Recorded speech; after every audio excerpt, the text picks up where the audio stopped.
everyone. I'm Serena, and I want to welcome to today's Forest of Reading author visit. We've been doing these for years, but each year we get a great new group of new authors, and it's so exciting. We are so looking forward to having thousands of kids watching this over the year. And just remember, if you can't watch today, you can watch up until June 30th. So today's sessions will be divided into two parts. The first being our nominee presentation, and the second part will be a question and answer period. So give us an opportunity to get to know our nominees a little better. Just a reminder that voting is in April for all of the awards, and in May we'll be hosting our 2024 digital and in-person award ceremonies. Tickets are now available for the festival in Toronto for May 14th and 15th, and our digital ceremonies will be released on May 16th. With us today we have Natalie Hyde, author of Swept Away, which is right here in my hand, and for the Silver Birch fiction. So Natalie Hyde writes both fiction and nonfiction for young readers. She has always enjoyed solving puzzles, codes, and mysteries, and she once thought she'd love to be Nancy Drew, a detective. But like me, she's not a fan of dark places, creepy basements, or spiders. Natalie lives with her family on a farm with 14 lovely Rhode Island hens, including Dorcas, and an ex-service dog named Louie. Welcome, Natalie. Over to you. Hi, and thank you so much for inviting me. I'm very excited to be here and share some behind the scenes details about the writing of Swept Away. But first, I have a special guest who wanted to come and say hello. Here you go. For those of you who've read the book, this is Dorcas, and she wanted to join us today. Have a look. Say hello. So she is such a funny hen. When I was writing the book Swept Away, she likes in the warm weather to sort of escape from her run and walk across the lawn to visit me on the patio and do all sorts of crazy things. And she practically insisted that she be in the story, so I put her in. That's right. Now, Dorcas is, as Serena said, a Rhode Island Red Cross. She's about 2 years old, and she lays the most beautiful brown eggs for us. So she's a really funny character here on the farm and in the book. But she does find it a little stuffy in the house, so I think I'm going to let her go back to outside to her coop now with all her friends. But she did want to drop by and see you all. So are you good, Dorcas? Are you ready to go back? Oh, and she's going to get a treat of some grapes, which are her favorite. Right. Bye, Dorcas. Thanks for joining us.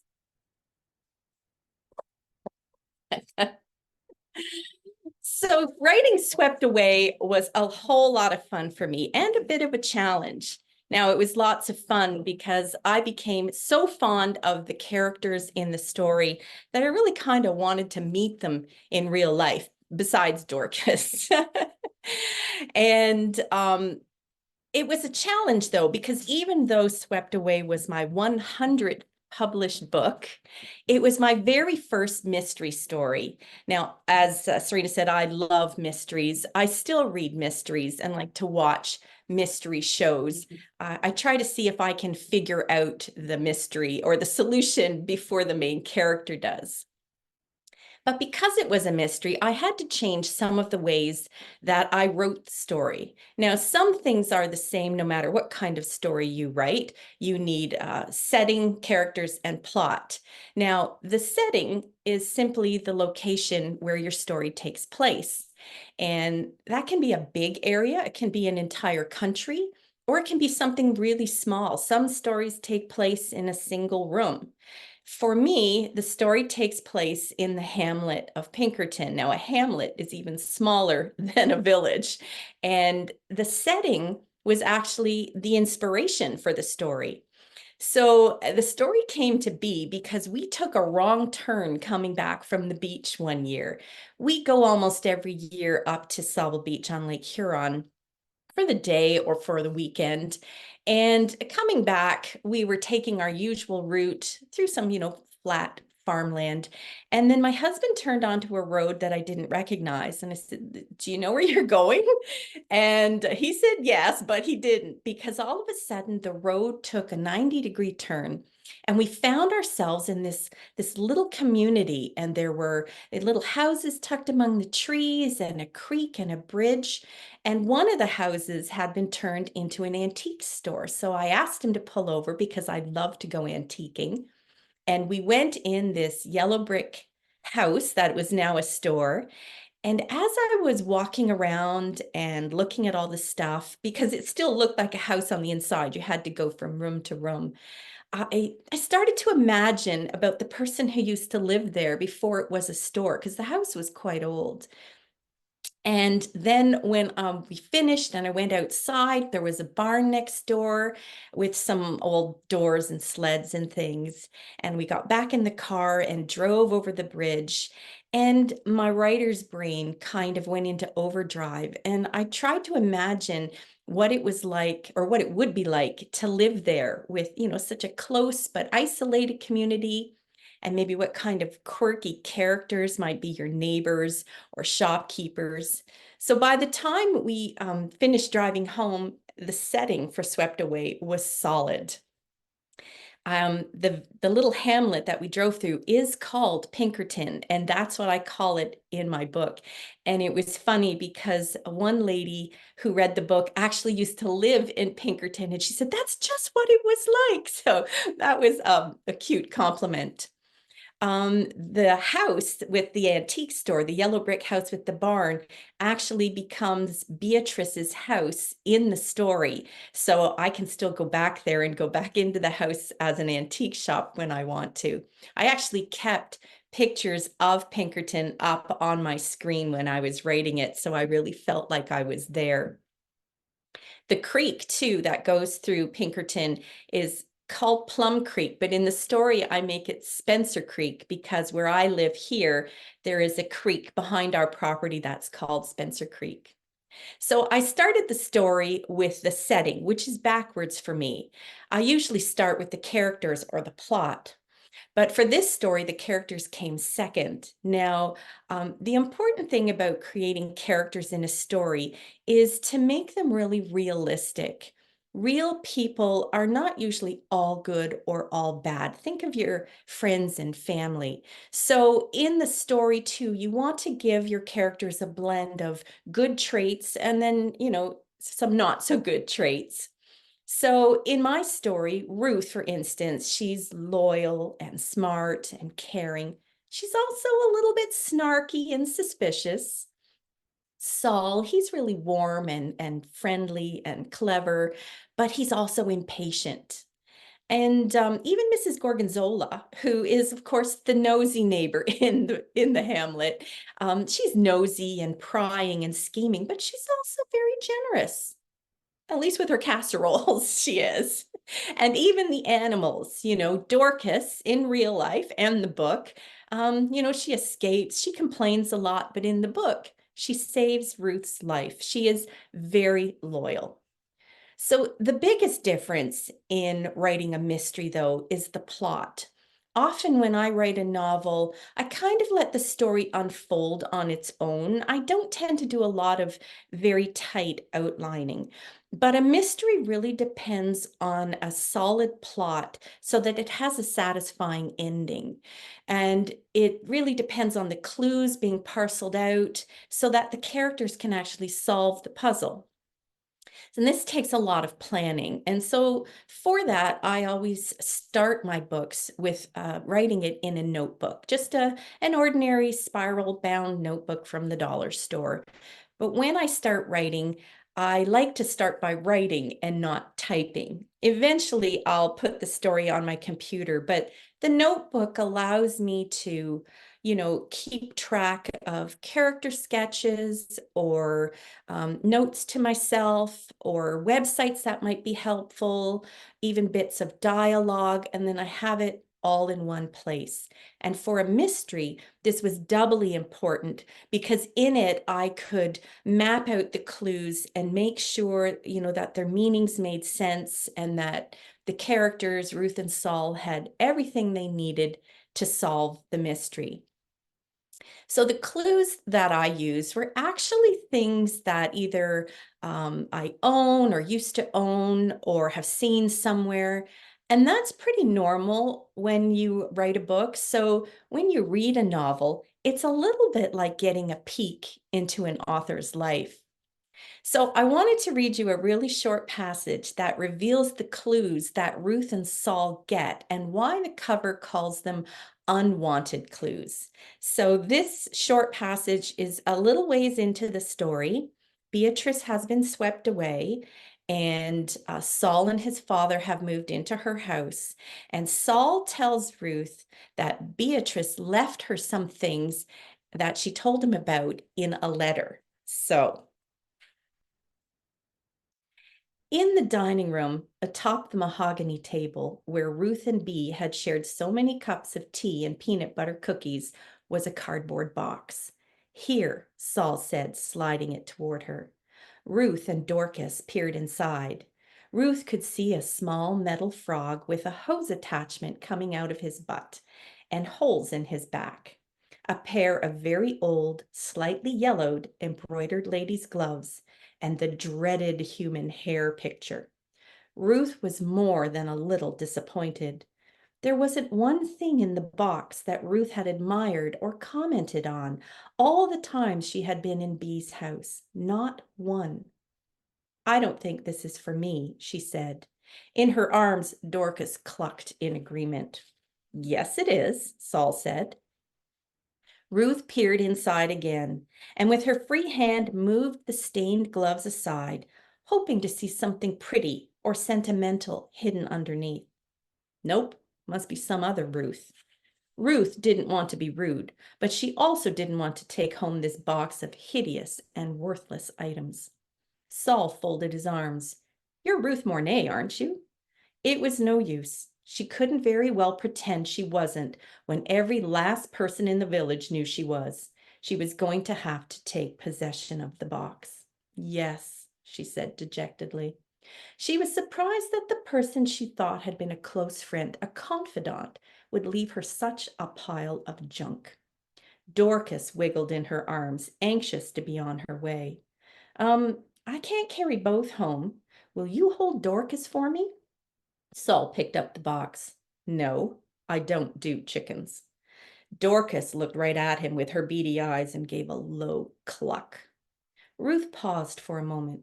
She could see through to the kitchen where the kitten teapot still sat in its usual spot on the shelf, on the corner shelf by the sink, but she didn't have the nerve to ask for it. Coming up with the clues was one of my favorite parts in writing this story. And for them, I did tend to use things from my memories or things around me. Maybe you can even see some of them in the background here. Do you recognize this? This is the inspiration for the frog sprinkler in the book. It is actually a frog sprinkler. You can see the hole on his back. You can see the hose attachment. The only difference is there is no secret key compartment underneath. I made that up for the story. Now, I don't have the gloves, but I've seen a lot of them in antique stores because, as I said, I love to go antiquing. Um, and then, of course, there's the dreaded hair picture. I do not have one, but I did see one years ago when I was small. I was visiting a castle in Germany with my family, and I saw this picture on the wall of these flowers, and it was all in like browns and blacks, and I stared at it because I didn't quite know what it was. And when the tour director told me that it was made from real human hair, I have to admit, I gagged a little. So it was just something I never forgot. And it was so unusual, but it is not something I will ever have in my house. So these were the things in the box, and I purposely made them sort of weird and gross because they were Ruth's unwanted clues. But maybe you can spot something else from the story behind me. And it's here. and it's the little kitten teapot. I bought my kitten teapot years ago, and every time I use it, it just makes me smile. It is so cute. You can see here's the little paw where the tea comes out, and it's just so sweet. And it made sense to me that this would be something that Ruth would want Bee to leave her as a memento. So I'm just going to put that there. I don't want to drop it. I thought I would read one other short passage so that you could understand just how important the kitten teapot was to Ruth. Ruth pushed back her chair and stood up to leave. She felt sure Bee would have hinted at something if she thought her life were in danger and would have given her some instructions herself. That's the kind of friendship they had. As Ruth put her hand on the doorknob, she made a decision. She spun around. "Do you drink tea?" she asked Saul. Saul made a face. "No." "Does your dad?" "He's strictly a coffee man." "So you wouldn't mind then if I took that teapot?" Ruth asked, pointing at the kitten teapot and holding her breath. "Go ahead." Ruth went to the shelf by the sink and gently took down the one thing that reminded her most of Bee. She tucked it under her arm. As she went out the door, she said, "By the way, I don't believe you." Ruth slipped back home through the woods, invisible to everyone except Dorcas, who raised her head as Ruth crossed their backyard. Safe in her room, Ruth carefully set the teapot on her dresser. For the first time since Bee died, Ruth cried.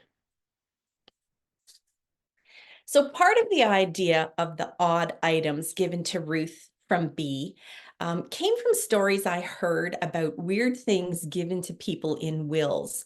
Most time people are left, money, cars, jewelry, but other times there's some really weird things that happen with wills. So these are just a couple of the weird inheritances that inspired me when I was writing Swept Away and to decide what Ruth should get from Bee. One of them was from the magician Harry Houdini. Perhaps you've heard of him. When he died in 1926, he left his wife Beth a piece of paper. And on that paper were 10 words that were a code in letters and numbers. Now, Bess was supposed to figure out what words they were. And then every year on the anniversary of his death, she was supposed to hold a seance.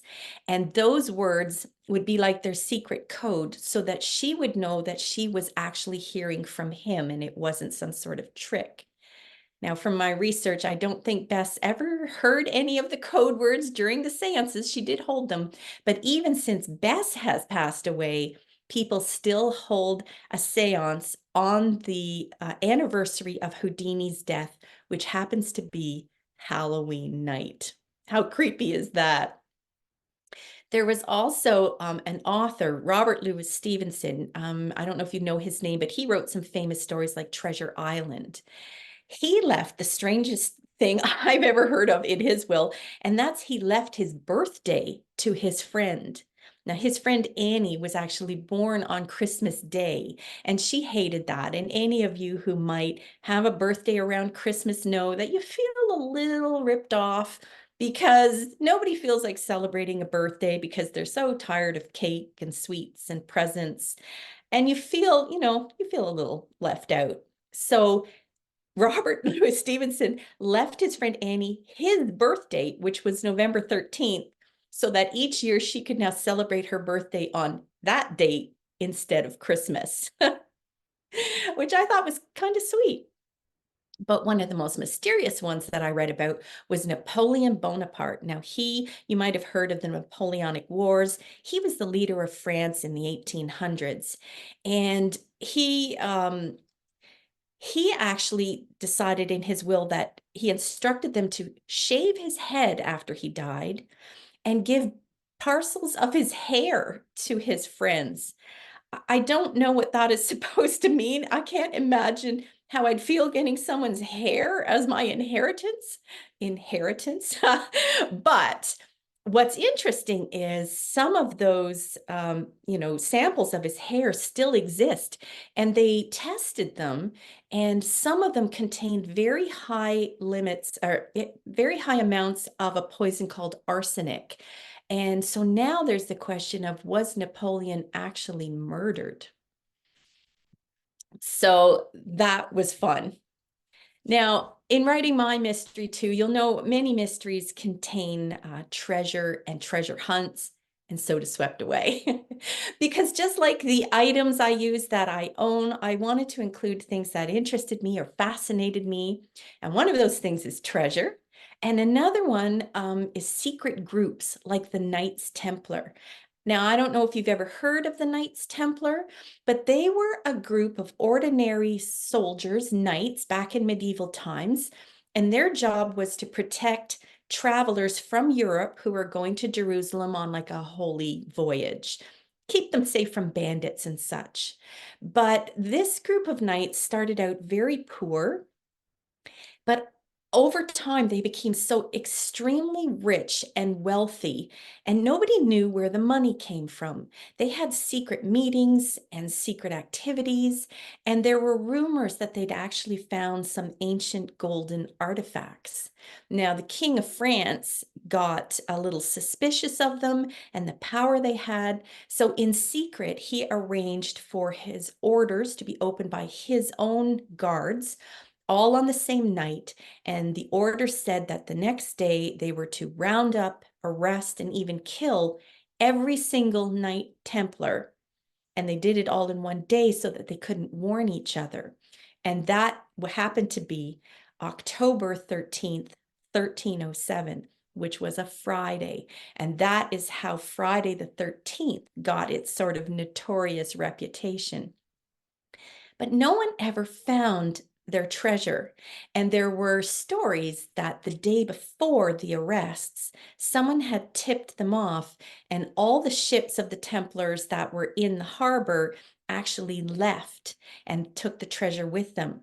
Some say the treasure went to Scotland. Others say it was buried on Oak Island in Nova Scotia.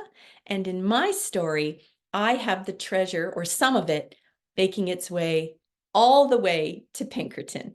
So that's where that came from. So now I had the ingredients, I just had to write the story. That sounds a lot easier than it was. Writing takes a lot of patience and work, but after it was done and I sent it through my critique group, I sent it out to publishers and crossed my fingers. Dancing Cat Books editor Barry Jowett read it and loved it as much as I did, so I was so happy that it found a home. But there were still more edits to do and things to fix, because the most important part of writing a book is not the writing, but the rewriting. After that, I got an email asking me if I would like to see a draft of the cover of the book. Now, some people think that the author also somehow creates the cover, but the truth is, authors are only responsible for the words inside the book. Covers are often given out or contracted to illustrators to do. And the illustrator of the cover for Swept Away is a woman named Julie McLaughlin, and I love her work. So it's always a little bit scary to get that email because as an author, you really don't have much of a say in how the cover is going to look, but quite often publishers will send it to the authors so that they can see if anything on the cover does not reflect what's in the story. So I got an email and it was showing me the draft of her story, or the draft of her story, the draft of her cover. And I thought I would share that with you right now so you can see what I saw. Here we go. I'm going to share my screen.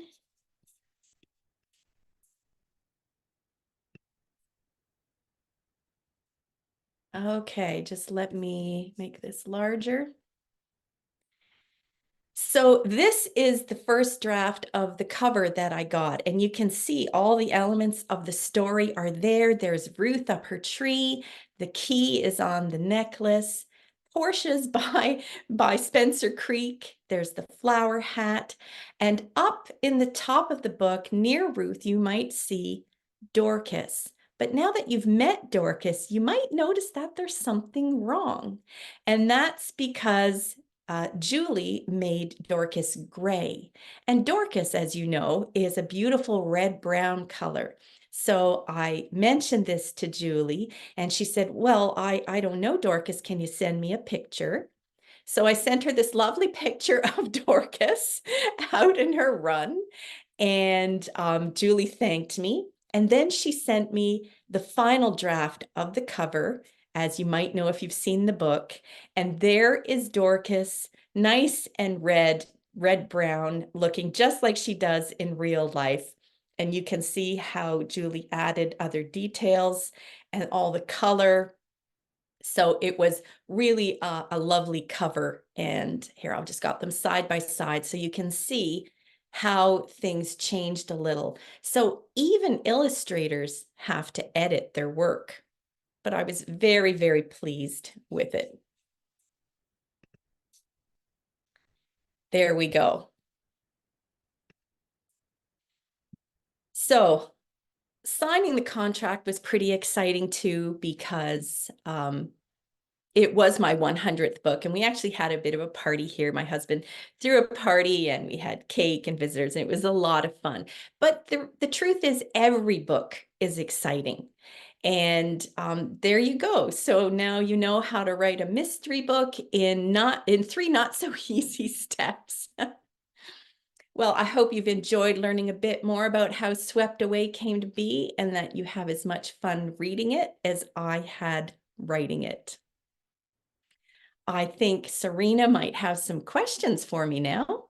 Yes, well, thank you for such a wonderful and thorough presentation about, how to write mysteries, how to get started, all that stuff. Our first question is about Dorcas, of course. And the question is, has she changed since becoming one of the stars of the story? And would you or her consider herself the heroine of the story, since she does end up saving everybody? That's such a great question. Dorcas is such a funny character. Has she changed? I don't think so. She still likes her grapes and scratching in the dirt. She Mhm. still lays such lovely eggs. Now it's too cold right now for her to escape and come visit me, but I'm sure as soon as the weather is warm, she's going to come back over to the patio, and I'll have to herd her back. She does get a few extra grapes from time to time when she does make an appearance, so she does get that. As for Mhm. the real heroine of the story, I mean, Dorcas plays an important part, that's for sure. And I think Ruth doesn't always realize how much, Dorcas has saved her. Mhm. I do think, though, Ruth is the one who solves everything in the end, but she couldn't have done it without Dorcas. Yeah, I mean, honestly, Dorcas is amazing. Also, my favorite character. Um, so B leaves a lot of clues for Ruth and treasures. You mentioned you like antiquing. Have you discovered any treasures while antiquing that you're like, that is interesting? Oh, I have actually a whole sort of museum in my room Mhm. of things I have found at antique stores. I love things that speak to what people did in the past. Just Mhm. recently, I came across a little, I don't know if everyone knows about how during the war, food was often restricted so people wouldn't run out. And you used to have to get your food with little ration tickets. And I Mhm. found a meat ration ticket for Canada, which was so fascinating to me that you had to give this to the store so you could get your meat, but you couldn't get more than you wanted. I Mhm. found cute little scent bottles. I actually own a Templar belt buckle, which I got for Christmas from my daughter. And the thought that someone crusading over in Europe wore this on his belt is so fascinating to me that it's one of my favorite items. Yeah, that's awesome. Yeah. And I noticed that like you've included a lot of items, that you've collected and that are a part of your story as well. And I noticed that Ruth was reading A Wrinkle in Time in this book. Is there any reason why you included this book in the story? Because I'm sure there is. There is, yes. If people ever ask me what was your favorite book, now I have lots of favorite books now, but when I started reading, I stumbled across this book in our school library and it became my favorite. In fact, A Wrinkle in Time is the reason I became a good reader because the Mhm, story really spoke to me. A lot of times stories have princesses or people who are special. And what I liked about this story was Meg was ordinary. And she had a kind of odd family, and she wasn't particularly pretty, but she was smart. And I really connected with her. I mhm, thought, wow, even an ordinary person can have an adventure, can be special in their own way. And that started my love of reading.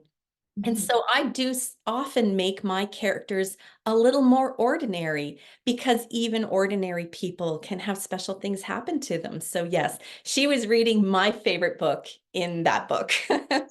And I love that you touched on ordinary people can have extraordinary things happen to them because that is history. That is, history in a nutshell is ordinary people, having these extraordinary events happen to them and it just changes everything, right?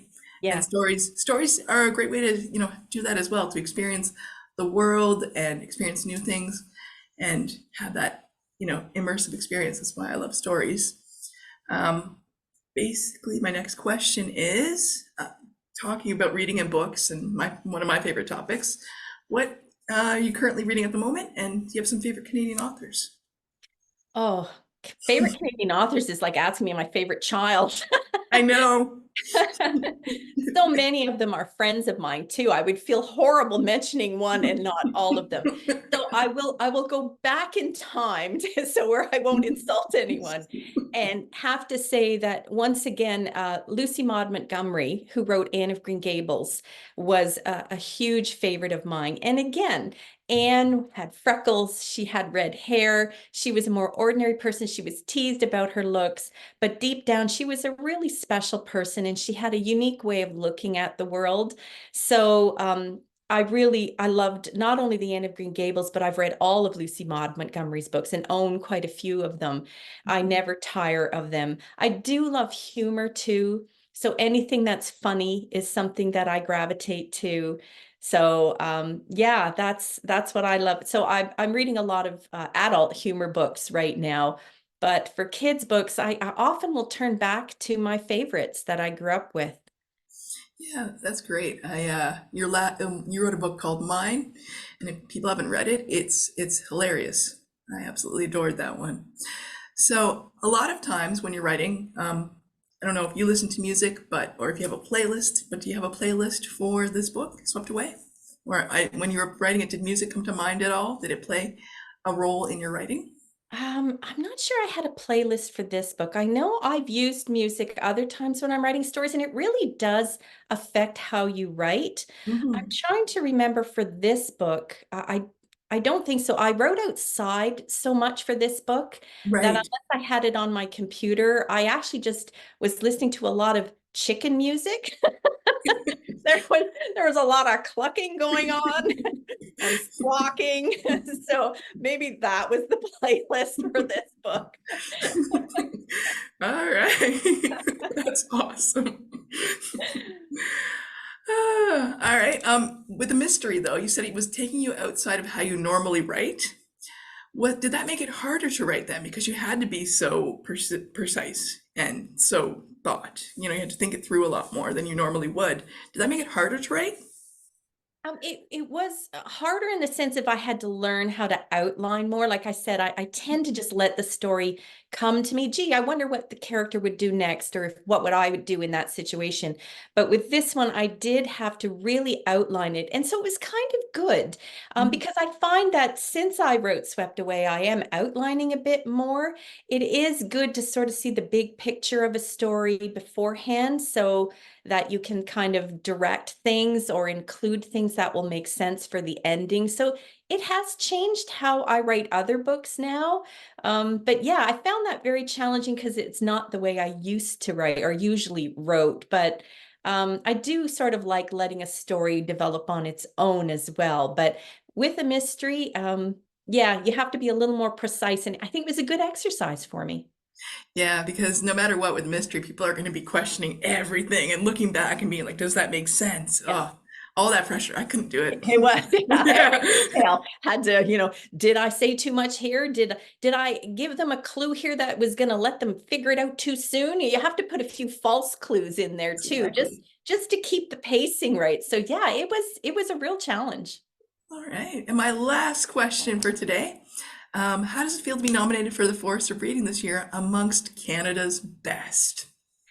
The Forest of Reading is one of my favorite programs, and I love it the best because the kids themselves are the ones who are telling the country, everyone, like what they like to read. I love that it's the readers themselves who get to decide what they consider a good story. And it's so varied from year to year. It's obvious that readers have different tastes and like a variety of books. Knowing that your book is getting in the hands of so many kids, there's nothing like it. I mean, this is really just a stellar program. And I was so honored that Swept Away was chosen and that I knew, people were going to read it and maybe hopefully fall in love with at least Dorcas. And yeah, so like there is no greater honor, and just being a part of it is just so great. And the festival in May is the best, with all the kids, so excited about books and reading. It just makes you really feel great knowing that your work has touched people. Yeah, it is awesome. And I got to do the festival for the first time last May, and it's like a rock show. I It's love it. awesome. Yeah. You are a rock star when Oh, you're thanks. there, and you are in general. So thank you so much, Natalie, for joining us today. I know the Forest of Reading kids are so lucky to have this opportunity to see you on their screens. We want to thank, of course, all of you on the other side for joining us today. And don't forget to check out forestreading.com for all the activities and the schedule for our upcoming author visits. Keep reading, and we'll see you all soon. Thank you for All right. inviting me.